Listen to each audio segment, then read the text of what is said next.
The top of the Empire State Building. Z100, New York. Hello and welcome to our Z100 Artist Interview Lounge presented by Meridian Health.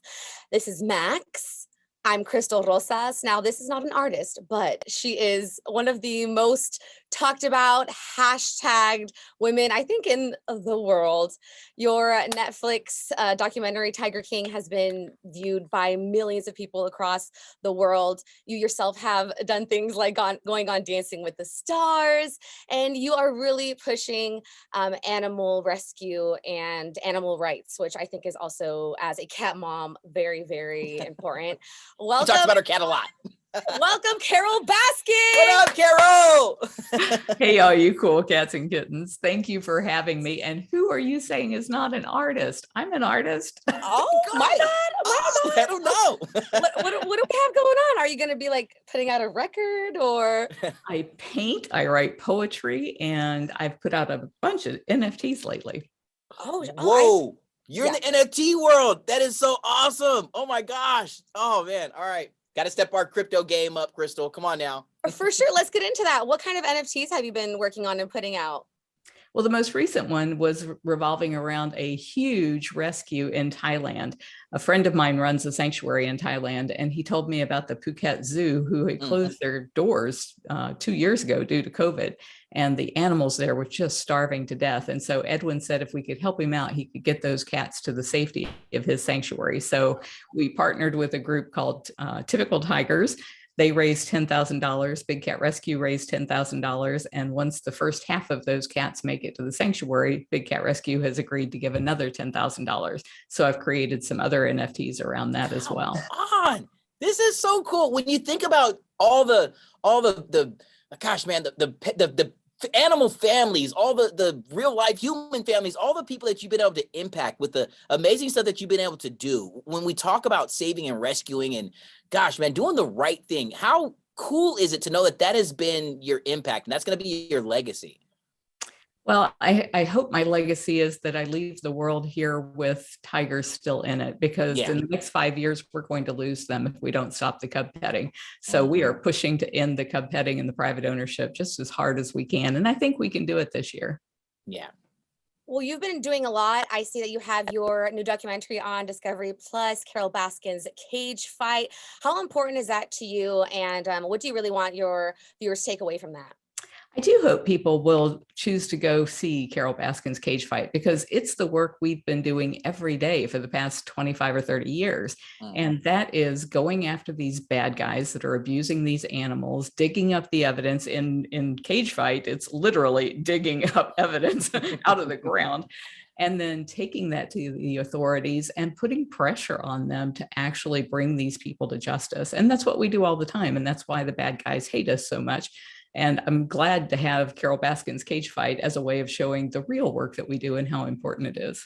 Well, speaking of the importance, how important is it for you to be on multiple platforms to be able to spread your message? You know, I mean, not just what happened a couple of years ago on Tiger King to show, you know, your viewpoint of that, but then you're moving on to Dancing with the Stars and everything else that you're doing. Like, how important is it for you to make sure that you are still front and center in people's minds to help spread your message? Yeah, Tiger King, I think, did a huge disservice to the animals. It made it an entertainment piece that kept people amused, but unfortunately, they didn't learn from that just how rampant this cub petting is and how it's causing the extinction of the tiger.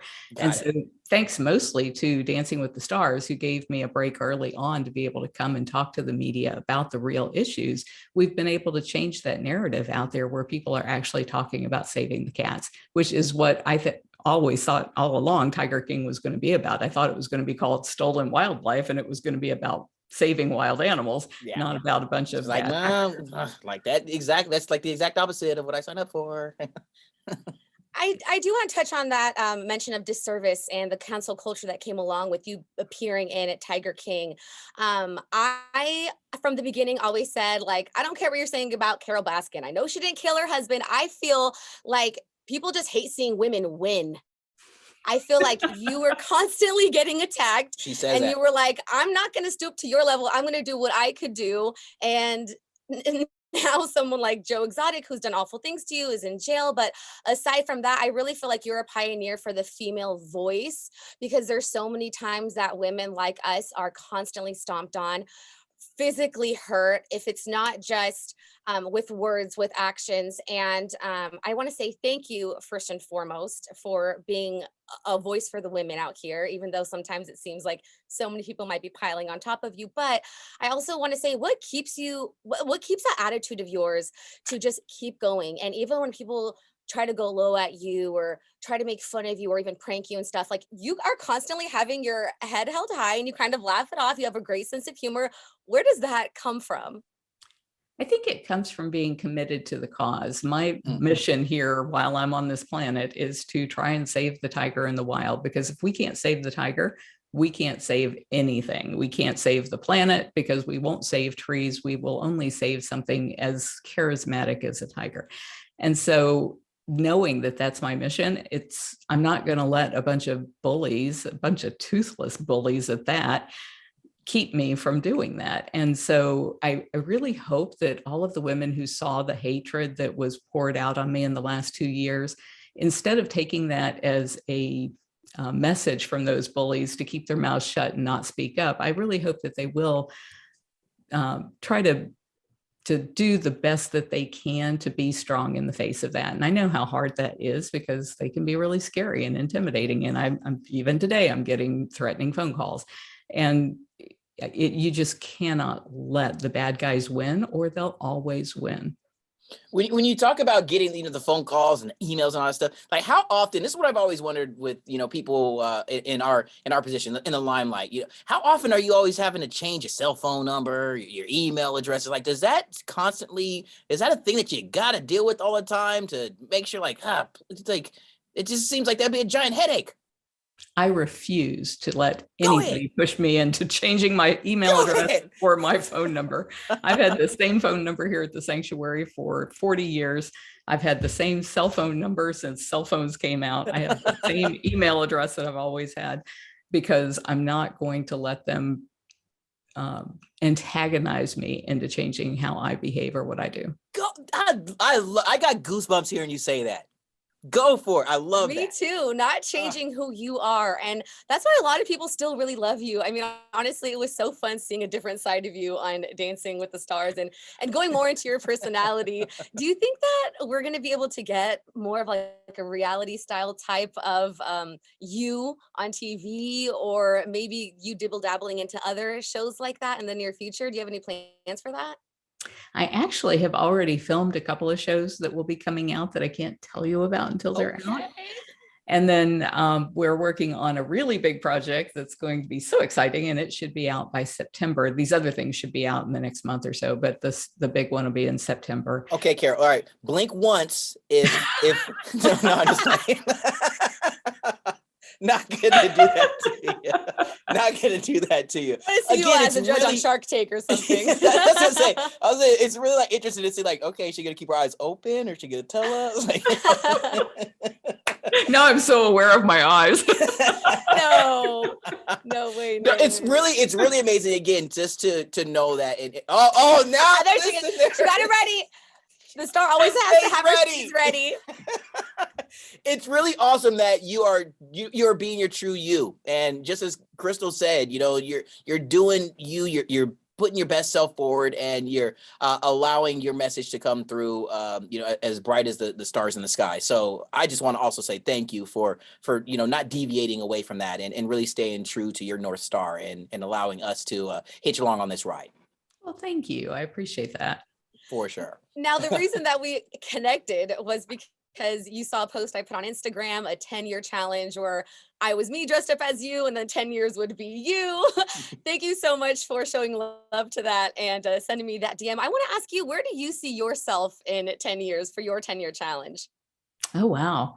I really think the way that we are going to save the tiger in the wild is by putting internet streaming cameras in the places where they live.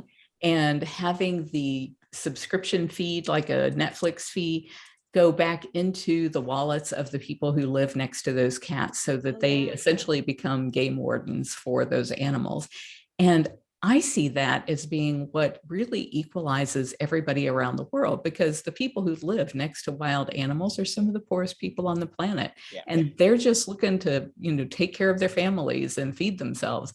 And they have something that all of us want. We want to see lions and tigers and snow leopards.